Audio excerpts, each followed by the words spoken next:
முருகப்பெருமானின் சக்தி வாய்ந்த திருத்தலங்களில் ஒன்றான இந்த திருத்தணி திருவள்ளூர் மாவட்டத்தில் இருக்குது. இங்கே முருகப்பெருமான் வள்ளியை கல்யாணம் பண்ணிக்கிட்டாரு. இந்த மலையின் படிக்கட்டுகள் மொத்தம் 365. இது ஒரு ஆண்டின் 365 டேஸை குறிக்கக்கூடியதாகும். இதுவும் ஒரு மலைக்கோவில் தாங்க.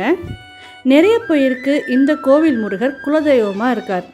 இந்த கோவிலில் திருத்தணிகை முருகன் கோவில் அப்படின்னு சொல்லுவாங்க. தணிகை அப்படின்னா தன்னுடைய கோபத்தை தணித்த இடம் அப்படின்னு அர்த்தம். அதாவது முருகர் சூரபத்மன் போன்ற அசுரர்களை போரிட்டு ஜெயித்தார். யூஸ்வலாக நாமெல்லாம் வீட்டில் சும்மா சண்டை போட்டாலே ப்ரெஷர் ஏறின மாதிரி டென்ஷனாக இருப்போம் இல்லைங்களா? அது மாதிரி முருகரும் போரிட்டு ஜெயித்த பிறகு ஒரே டென்ஷனாக வந்துட்டு இருந்தார். அப்போ இந்த மலை மீது கொஞ்ச நேரம் தன்னுடைய கோபத்தை தணிக்க தங்கியிருந்த இடம்தான் திருத்தணிகை மலை. இது இப்படியே இருக்கட்டும்ங்க. காஞ்சிபுரம் மேல்மாடி கிட்ட இருக்கிற வள்ளிமலை என்னும் வள்ளிக்காட்டில் இருக்கிற வேடவர்களுக்கு குலராஜாவாக இருக்கிறார் நம்பி அப்படின்றவர். அவருக்கு ஆண் குழந்தைகள் மட்டுமே இருக்காங்க. அவருக்கு பெண் குழந்தை வேண்டும் அப்படின்னு ரொம்ப ஆசை. காட்டில் வள்ளிக்கிழங்கு தோண்டும் போது ஒரு பெண் குழந்தை கிடைக்குது. அதை எடுத்துகிட்டு வந்து வள்ளின்னு பேர் வச்சு ஆசையாக வளர்த்துட்டு வராரு. இந்த வேடவர்கள்லாம் என்ன சாப்பிடுவாங்க சொல்லுங்கள்? மலையில் கிடைக்கக்கூடிய மலைத்தேன், வள்ளிக்கிழங்கு, அவங்க விளைவிக்கும் திணை, இதையெல்லாம் தான் சாப்பிடுவாங்க. திணையை மாவாக்கி அதுடன் தேன் கலந்து சாப்பிட்ற பழக்கம் இவங்களுக்கு இருக்குது. இந்த வேடவர்களுக்கு இஷ்ட தெய்வமாக முருகரை தான் கும்பிடுவாங்க. அதனால தான் முருகருக்கு தேனும் திணைமாவும் கலந்து படைக்கும் பழக்கம் வந்தது. இப்போ நம்ம வள்ளிக்கு 12 வயசும் ஆயிடுச்சு. அவங்க குல வழக்கப்படி நெற்பயிரை காக்கும் பொறுப்பை ஒப்படைச்சு பார்த்துக்க சொல்கிறாங்க. அப்படி பார்த்துட்டு இருக்கும்போது ஒரு நாள் தற்செயலாக அந்த பக்கம் வந்த நாரதர் வள்ளியின் அழகை பார்த்து திருத்தணி மலையில் இருக்கிற முருகர்கிட்ட சொல்லி நீ அவளை கல்யாணம் பண்ணிக்கோன்னு சொல்கிறார். இதுக்கப்புறம் நடந்த கதை தான் உங்களுக்கே தெரியுமேங்க. அந்த காலத்தில் முக்கியமாக தெருக்கூத்தில் வள்ளி முருகர் திருமணம் நிச்சயம் இருக்கும். வள்ளி திருமணம் இல்லாத திருவிழாவே இருக்காது. இந்த கதையை நம்ம சினிமாவில் கூட பார்த்துருப்போம்.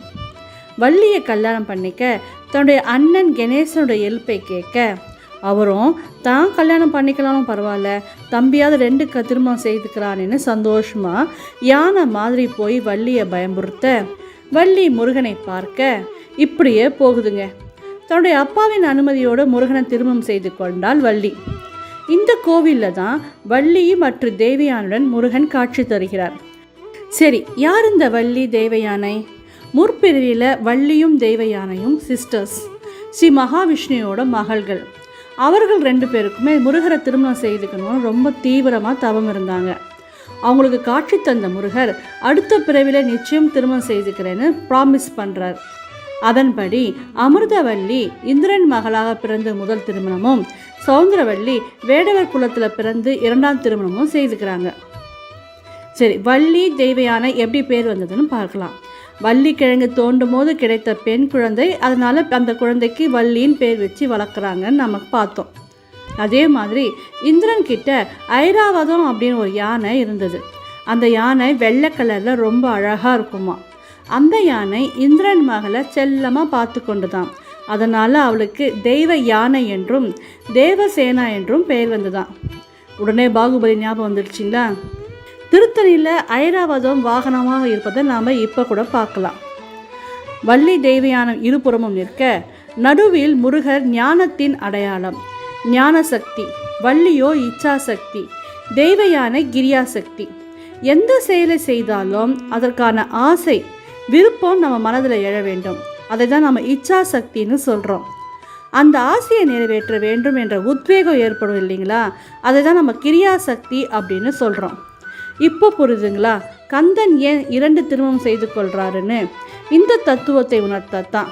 அதாவது இச்சாசக்தி நேர்மையாக அமைய, கிரியாசக்தி திறமையாக செயல்பட, நிறைவான வெற்றியை ஞானமாக தரும் அப்படின்ற தத்துவத்தை உணர்த்தவே முருகர் வள்ளி தேவயானையுடன் காட்சி தருகிறார்.